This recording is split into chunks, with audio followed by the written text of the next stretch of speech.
what are the challenges we faced over time in bringing kind of some broader perspectives to bear on how we govern ourselves from the central management perspective, from the president's perspective. And this session is going to be taped, and it's going to be put on our website and part of our video archive.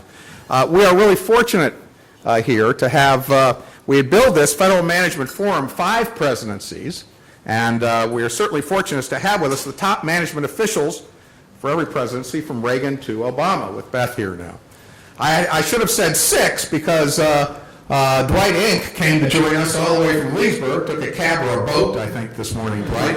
And, of course, as we all know, Dwight was the chief management official under the Nixon administration, as well as having served with LBJ and I think Eisenhower, right? So, 7 presidents. So we could have added some. And we did a 2-hour oral history with Dwight at his place in Leesburg. It's fascinating, and that's up on our site, too. So, in any case, we have organized these next few sessions. The first one with the 5 leaders from the previous presidents and the current one, and so before we start with that, it's my pleasure to introduce the current Deputy Director for Management under the Obama administration, Beth Cobert. And Beth just was confirmed in October of 2013. She's previously served 30 years at McKinsey and covered a broad range of issues that I think really prepared her for at least some of the challenges she's going to face, working on issues like healthcare, financial services, communications, and the like. She dealt with multiple roles in training, development, performance management, and has been a champion in professionally developing people, particularly women in the organization. Beth has already been here for about 6 months, and she's going to kind of provide some of her kind of insights, and has agreed to and really wants to listen to the first panel and kind of absorb some of the lessons that she can learn in her current job. So with that, I give you Beth Cobert. Thank you, Beth.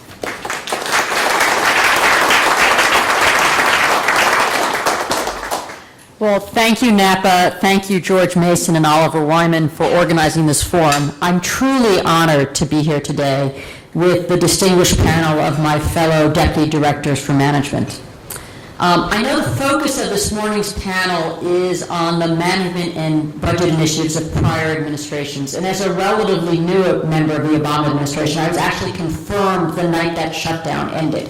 So it's about 6 months. My hearing during shutdown was confirmed the night shutdown ended. So it's been an interesting 6 months for me. And as was said, I really plan to stay as long as I can. I have a commitment at the end of it.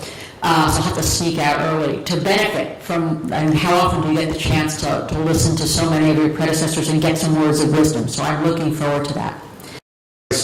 Before you left for the Peterson Commission and other work. So we're really pleased to have Dave be the moderator, and Dave's going to introduce the panel.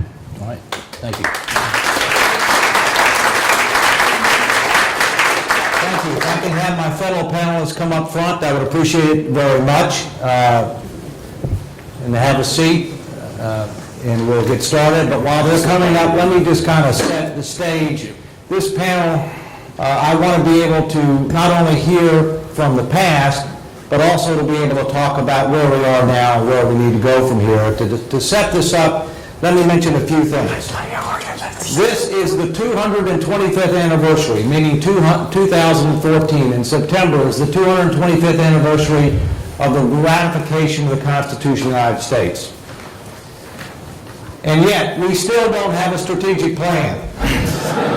We still don't, a government-wide strategic plan that is future-focused, that is outcome-oriented, that is resource-constrained. We still don't have control of the budget, and we still don't have adequate performance metrics. And what about the Clinton administration? Is there anything in particular that you wish you had been able to accomplish that may or may not have been picked up by? Well, I look back at what Beth is doing now on cross-agency work. I had one of the people who was most influential to me and to Jonathan and others was Ginny Thomas, Clarence Thomas's wife. And Ginny hounded us on cross-agency work. I kept saying, no, we've got to do agency performance plans first before we get to the ability to do cross-agency. I think what Beth has done again in having quarterly reviews of performance at the agency and even the program level, and also getting the deputy secretaries to take on the role of chief management officers. Many of them wanted to be the chief policy officer, convincing them. Those are all things I wish I could have done.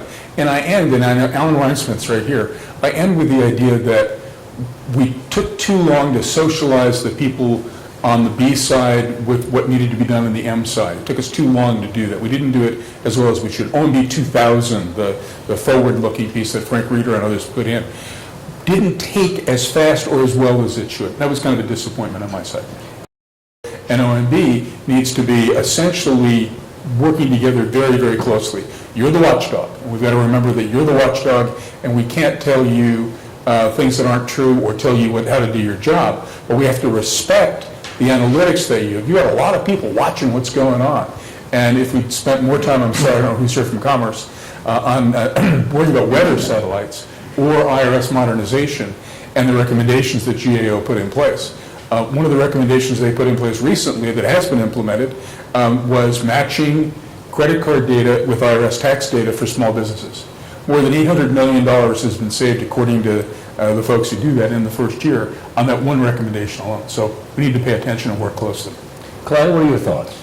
Well, one thought, I've got to change my bio, because it says on my bio that our administration was solely responsible for HUD coming off the high-risk list. I'm sure that by a little bit. Hey, listen, I said many fathers. Yeah. Many fathers. As many fathers or parents, defeat is an orphan. Yeah. No, I don't disagree with you at all. You guys did a great job along the way bringing it up. We started a little trail, and you made it a big superhighway. God bless you. That was pretty good. Very good, very diplomatic. Yeah, he is. He's right. He's in the hunt for ambassadorship somewhere. That's what, Ukraine. east or west? I remember sitting in Andy Card's office, and we said we got the high-risk list, and we're going to tackle some of these things. And Andy's comment was, which I bet was pretty typical of the leadership, Monarch's leadership for previous administrations, was, well, wait a minute, the GAO list, the high-risk list, that's GAO's thing. Our thing is the president's management agenda. So, well, wait a minute. Yes, but our thing is we want the government to work better. These things don't work. I mean, there's nobody questioning that these are high risk. And our management agenda overlaps here, so we can't pretend like these things aren't real. They're real, and we can fix them. We can fix a lot of these things. And so he said, well, okay. And so anyway, initially the response was, one of the things to deal with, who owns this thing? It points out to me, there's no accountability for getting those items off. It's not clear what the desired outcome is, who's accountable, and what's the transparency that's driving the performance relative to accountability. It's the old big three. And so it's a list, but who's supposed to be working on this? Well, I thought you were, there needs to be, if Congress, I think if Congress, maybe it's naive, as being the formalizer of who's accountable. And somebody can't report to GAO about how we're doing it's not the administration's responsibility to report to GAO about what the status of things is, but maybe it's Congress' responsibility to say, here's whatever the high risk list is, the administration has to have a plan, and any new administration inherits that plan, inherits that definition of success.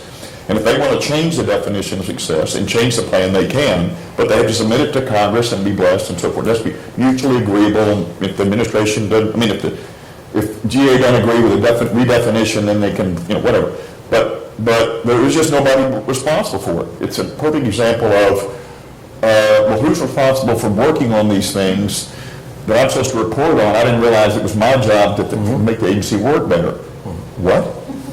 It has to be clear who's accountable, that's really transparent when things aren't working right, and all driving that is a clear definition of what's the desired outcome. Well, I would respectfully suggest there was a lot of overlap between the president's management agenda and the high-risk list.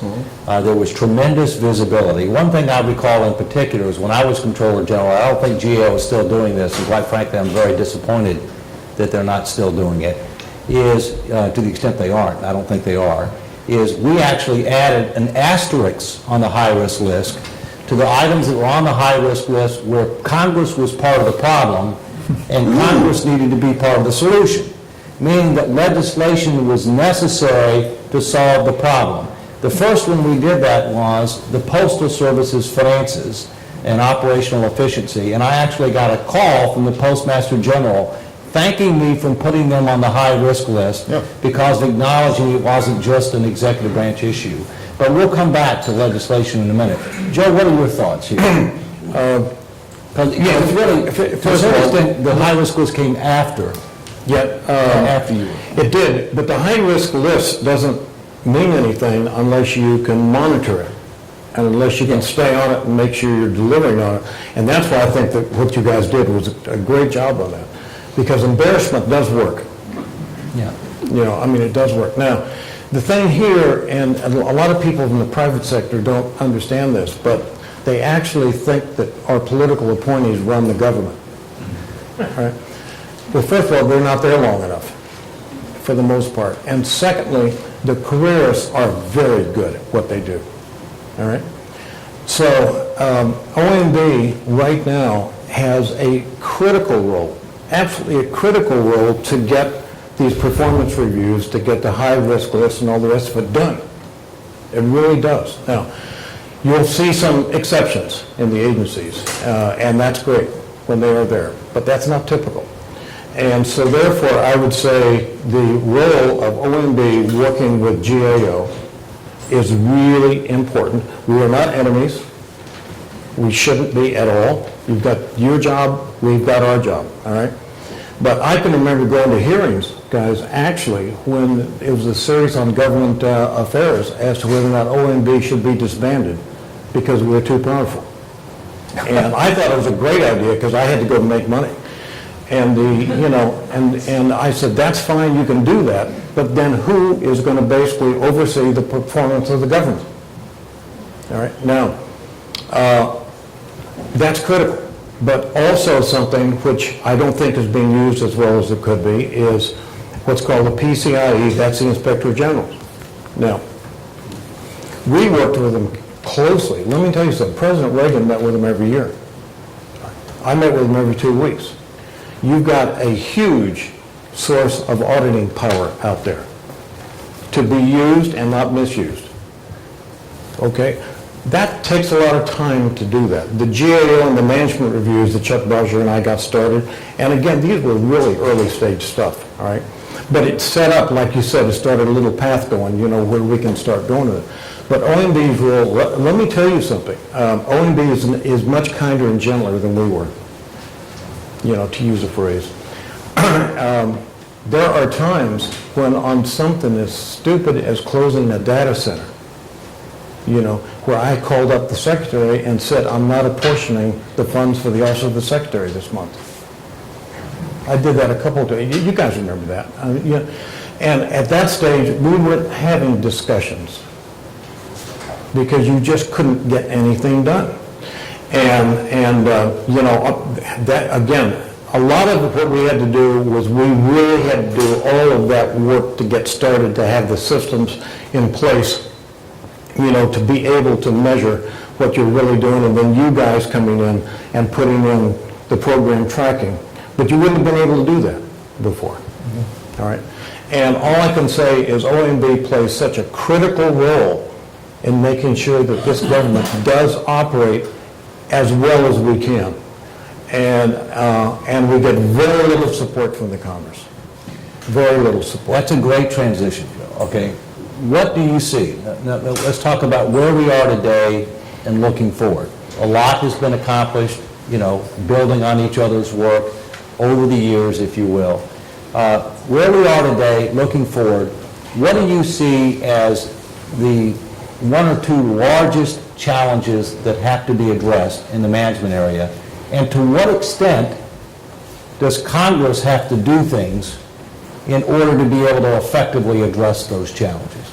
In other words, you can't just get it done through executive branch action because there actually needs to be more involvement by the Congress, or there needs to be legislative action by the Congress dealing with one or two critical areas. Charlie, if it's okay, I'll start with you. No, sure. Listen, I tell you, this administration, when they first came out with the IT upgrades, data center consolidation, moving toward the priority towards the cloud, you know, working on the cyber, great stuff. I mean, it really was good stuff. I think what's coming out right now in the cross-agency program reviews is really good stuff. The problem that you've got, and I asked over and over again, for both government affairs and government ops, you know, do reviews with us, bring in a cabinet officer with us in terms of the performance reviews and all the rest of it. Now, I know they've got a lot of other things going on up there, but I can't recall that ever happening unless, Frank, as you said, there was an embarrassment, unless there was a disaster and they could get press out of it. And so therefore, I would say, you know, if you can just go and have the continuity, which is what is being done, right, there's some really good stuff being done out of OMB right now, and GAO is supporting them. I think that's great. Just continuity to the next administration will be so important. It really will. If they just drop it and say, wait a minute, that was Obama's agenda, we're not going to do this anymore, you know, like what you're talking about, we'll have lost time again. Well, what I hear you also saying is that the Congress needs to be, or appropriate people in Congress, need to be more actively engaged as the process is going on, rather than after the reports are issued in a reactive posture, in a more integrated fashion. This is not just the executive branch responsibility. They are the board of directors, and they ought to act like it.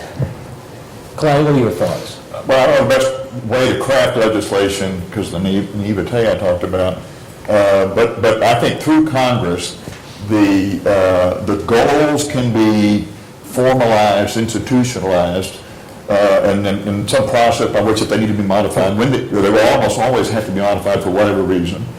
But the process by which that happens, so that when administration comes in and says, here's what you've just bought into, this was your goal to make this agency work like this agency work like that, or better. You can make it work better than this, but right now this is what this agency, this program, this IT thing is working to accomplish. You don't start off at zero. You start off formally with what had been agreed to by Congress and by the leadership of the previous administration.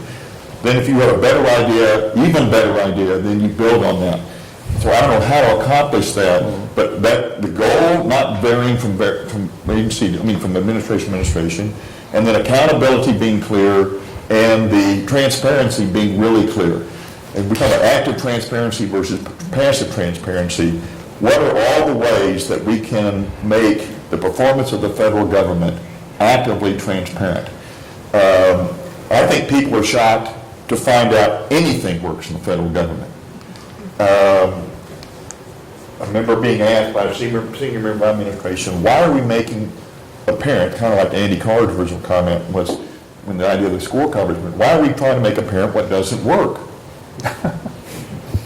Well, because people are shocked that anything works. People don't think nothing works now, so if we show them that something works, it's a plus.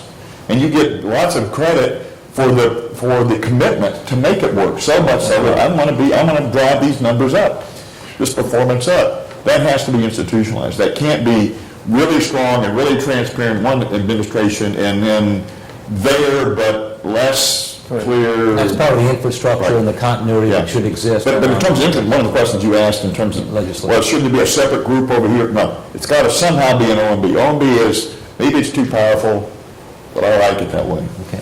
No, the town runs on the budget. If you don't have the hammer of the budget, you don't have the authority. That's exactly. And the best thing is, what you're really saying is, do the right thing. Right. Don't keep taking steps backwards from administration to administration. Ed, your thoughts? I want to echo what Joe just said. The primary management process of the federal government should be the budget. The budget process is so fundamentally broken that it is absolutely impossible to think of it as such. I'm really sorry that Bill Hoagland left, but I'm really glad that Tom Davis arrived. Bill could take us back to the 1990 summit and explain why different things happened. Or somebody could take us back to the formation of the Office of Management and Budget and tell us why things really happened. Why did we create budget committees? What do budget committees do? They pass meaningless resolutions. Why are our appropriations committees structured the way they are? Commerce, Justice, State. Well, that's coherent. HUD, VA, and independent agencies. Okay, gee, I guess that works. Why do we have the number of appropriations committees we have? why do we budget on, and Alan and Bernie help me, what basis do you want to, if I'm in the state government, I've got a modified accrual system. If I'm in the private sector, I've got a cash system. What do we have? A modified cash system? It's nutty. Why do we have one-year appropriations? I've worked with a couple of agencies recently, AID being one, that are getting multi-year appropriations and using them wisely because they can make contracts and commitments even if the government is shut down. They've got no year funds. So we need to go back to the drawing board and fundamentally rethink the nature of our budget process and add to it the kind of performance reviews that Clay and Joe were talking about, so that Congress is forced to consider performance data by legislation. They can't just, the appropriators can't cook up the way they want to see the budget come to them, which is what they can do now. Agencies have to prepare at least 3 different budgets a year. One for the president, one for their appropriators, and then some real budget after things get passed that reflect the craziness that Congress put in place. I apologize, it's a widely held view, but we have to connect resources and results in the budget process, which is the most meaningful management process we have, by legislation. And as you probably know, Ed, in my 62 years of life, Congress has only passed a timely budget and appropriations bills by the beginning of the fiscal year 4 times. But also, the content of the bills is not basically results-oriented. Correct. No, It not is at all. front-end, Activity. just put this money out, and by the way, sometime we'll find out what you did with it. But before we go to Frank, I think one of the failures that has to be addressed is when you have a spending program, when you have a tax preference, when you have something that is passed by the Congress, there ought to be a goal. What are we trying to accomplish? Right. How do we measure success so that we can understand over time whether what's working, what's not working, what should we do more of, what should we be less of, what should we kill, what should we consolidate? In the absence of that, all you can do is spend more money, give a new tax preference, issue a new regulation, create a new agency, anoint a new czar, and that's part of our problem. But Frank, go ahead. Well, I would, Let me associate myself with his remarks. No, I think Dave is exactly right, and so are you about transparency and results and budget and so on. I'm going to come from a slightly different tack. I think that it would be great, for example, you have the government transformation group that you're chair of, if I understand, and there's bills been introduced in both the House and the Senate with very little chance, at least as I read it, of passage as such. So I'm wondering, I want to work with the Congress. I think we need to do everything we can, particularly with the substantive committees. But I've got a different kind of suggestion. It's a little different. I would make program managers promotions, and I'm talking about the career people here, and maybe if you could do it with the assistant secretaries, that would be okay as well. Make their promotions and bonus dependent on performance. That's not the way it is now. I'll give you an example. We had SWAT team. No, it's supposed to be that way by law, It is? for the SES. for the SES. For the SES, Yes. okay, all right. Well, then I stand corrected on that, Clay. But let me give you an example from one of our SWAT teams when I was at OMB.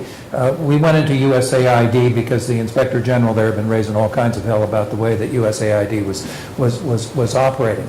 And what became clear in the process is I used to be a Foreign Service officer today, among other things, that the Foreign Service officers in the USAID cone of things were getting judged for their promotions on what they had done while they were in the post, not on the results of what the assistance that we gave to the country was in fact doing. I mean, you know, if you were an investor with a private sector company, you would surely want to know whether there were profits being made into the future.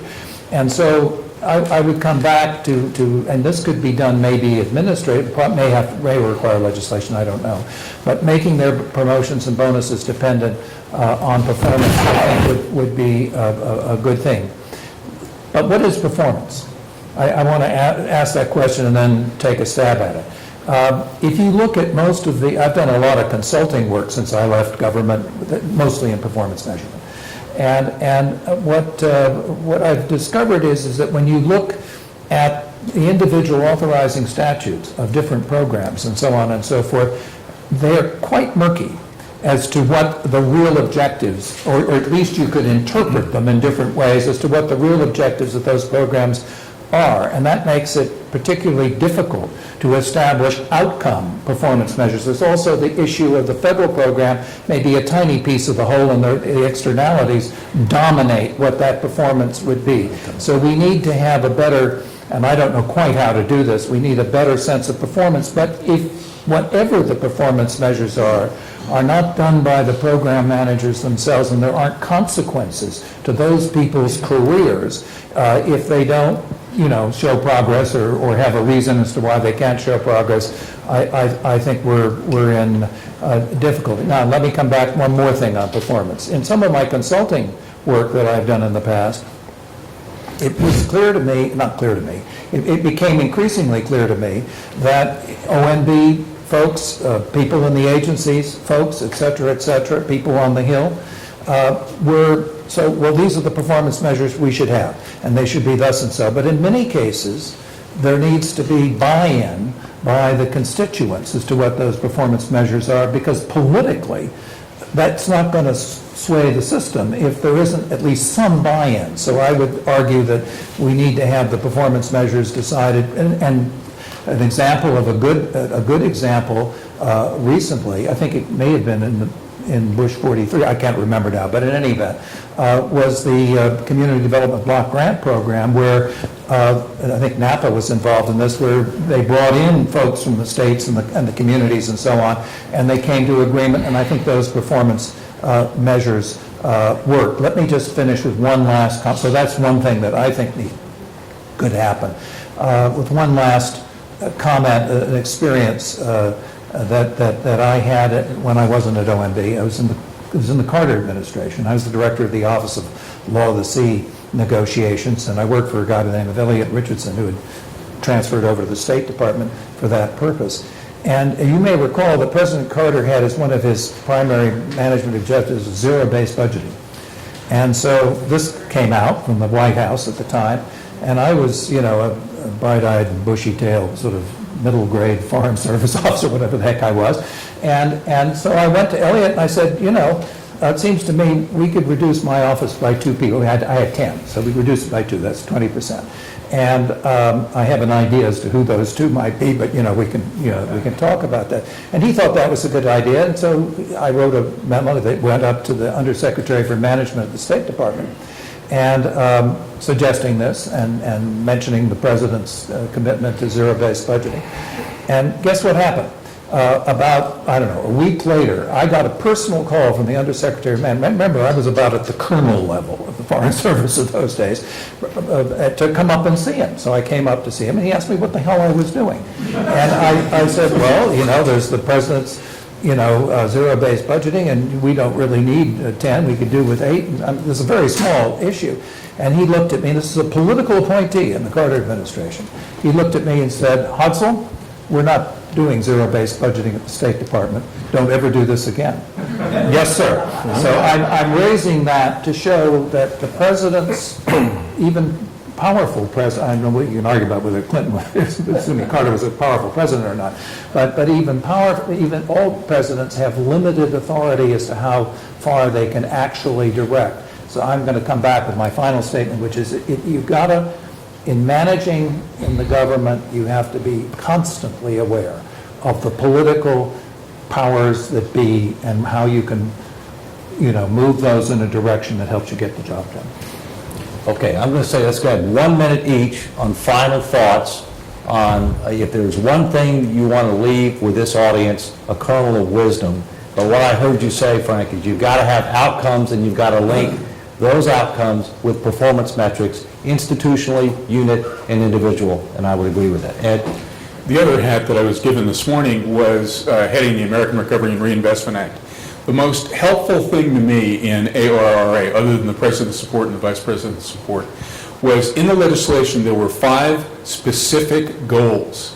Create jobs, help those most impacted, improve traditional infrastructure, innovate in infrastructure in other ways, and finally make sure that states' budget problems don't overwhelm them. Those were written into the legislation. I could relate every dollar we had to one of those objectives. I could track the dollars against those objectives. I could ask the agencies to put in place metrics around those, and I could demonstrate at the end of the day how we were successful or not successful. And we got people's attention. So legislation should include at least a broad statement, if not a specific statement, of the goals that are intended, so those then can be metricized. There's a bad word, Frank.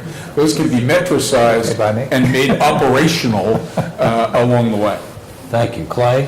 Goals, accountability, active transparency. Without that, all the government's doing is working at serving the American people. So if they are working on something, they can say, I've been successful. I've been working on this. I'm working as hard as I can. No.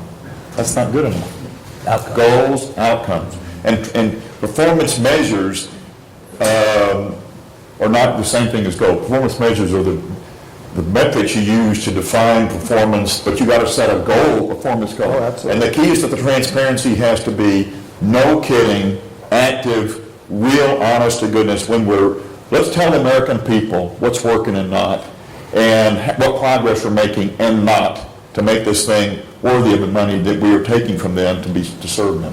Thank you. Joe, final thought? First of all, I agree with you, but as all of you know, a lot of people in the government believe that their output is process. All right, and Process is their most important product. is a process. Yeah. Someone needs to be writing these down. I mean, this is real, that's good. That's good. Now, let me give you a suggestion, because I think what's being done is really terrific right now. I'm really afraid that what's going to happen is what's happened with every single one of us. You'll come in and you'll take that really important next step.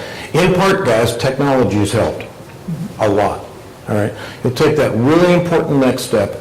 I believe that OMB and working with GAO is well positioned to take this the next thing. I would suggest that this administration continue on the good work they're doing, understand the role that OMB has right now with improved technology, setting up the goals. I love the CAP, the cross-agency, and setting up the priorities. Stay really on top of it. But, guys, in 2.5 years, another administration is going to come in, Republican or Democrat. And I would suggest that the current leadership in OMB work with the transition teams in both cases, whatever they're going to do, and say, let's take the best of what's been done before. And let's make sure that we continue it with the new president's priorities, whatever it is.